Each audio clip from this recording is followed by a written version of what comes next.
নমস্কার, আমি মালা। Happy life with মালা চ্যানেলে আপনাদের সবাইকে স্বাগত। আজকে আমি একটি সম্পর্ক নিয়ে গল্প করি। এক বৃদ্ধ এবং এক বৃদ্ধা, তাদের 50 বছরের সংসার। তারা প্রতিদিন সকালবেলায় ঘুম থেকে উঠে তারা মাঠ দিয়ে হেঁটে আসে। হেঁটে এসে তাদের বাড়ির বারান্দায় বসে মুখোমুখি চেয়ারে। তারপর কিছুক্ষণ পরে সেই বৃদ্ধ রান্নাঘরে চলে যায়। কেন জানেন? রান্নাঘরে গিয়ে সেখানে ঠিক 2 কাপ চা বানায়। 1 কাপ নিজের জন্য আর 1 কাপ তার স্ত্রীর জন্য।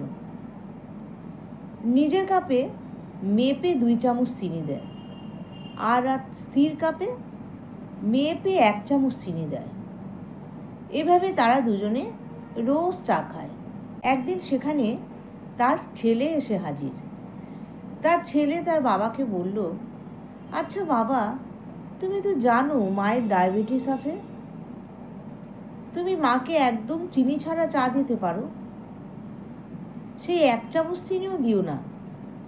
তখন বৃদ্ধ হেসে কি বলল জানেন? বৃদ্ধ সেই ছেলেকে বলল, হ্যাঁ বাবু, আমি তো জানি তোমার মায়ের ডায়াবেটিস আছে। আমি নিজেই ডাক্তারের কাছে নিয়ে যাই, আমি নিজেই ওষুধগুলো তোমার মাকে হাতের মধ্যে দিই, আর তোমার মা তারপরে জল দিয়ে খায়, এটা আমি জানি। কিন্তু ব্যাপার কি জানো তো, আমি যখন চা বানাই তখন ঠিক আমার কাপে মেপে 2 চামচ চিনি দিই, আর তোমার মায়ের কাপে 1 চামচ চিনি দিই। তারপরে যখন দুজনা খাই তখন কি হয়, আমার চায়ে বেশ চিনি থাকে, মিষ্টি চা খাই আমি, আর তোমার মায়ের চায়ে চিনিটা একদম কম থাকে। আর শোনো, এই 50 বছর ধরে না এটা তোমার মা অভ্যাস করে ফেলেছে। এবার যদি আমি হঠাৎ করে তোমার মায়ের চাটে বেশি চিনি দিয়ে ফেলি, তখন তোমার মায়ের চাটা আর ভালো লাগবে না, মিষ্টি লাগবে। আর তখন তোমার মা কী ভাববে জানো? তোমার মা ভাববে যে আমি তোমার মায়ের একদম খেয়াল রাখি না।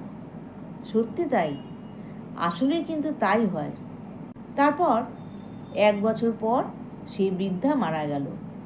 সেদিন থেকে সেই বৃদ্ধ কিন্তু আর চা খায় না, চা খাওয়াই ছেড়ে দিল। সবাই জিজ্ঞেস করতো তখন, আপনি এখন চা খান না কেন? তখন সে বৃদ্ধ কি বলতো জানেন? তখন সে বৃদ্ধ বলতো যে যার জন্যে আমি হিসাব করে চায়ে চিনি দিতাম সেই তো নেই,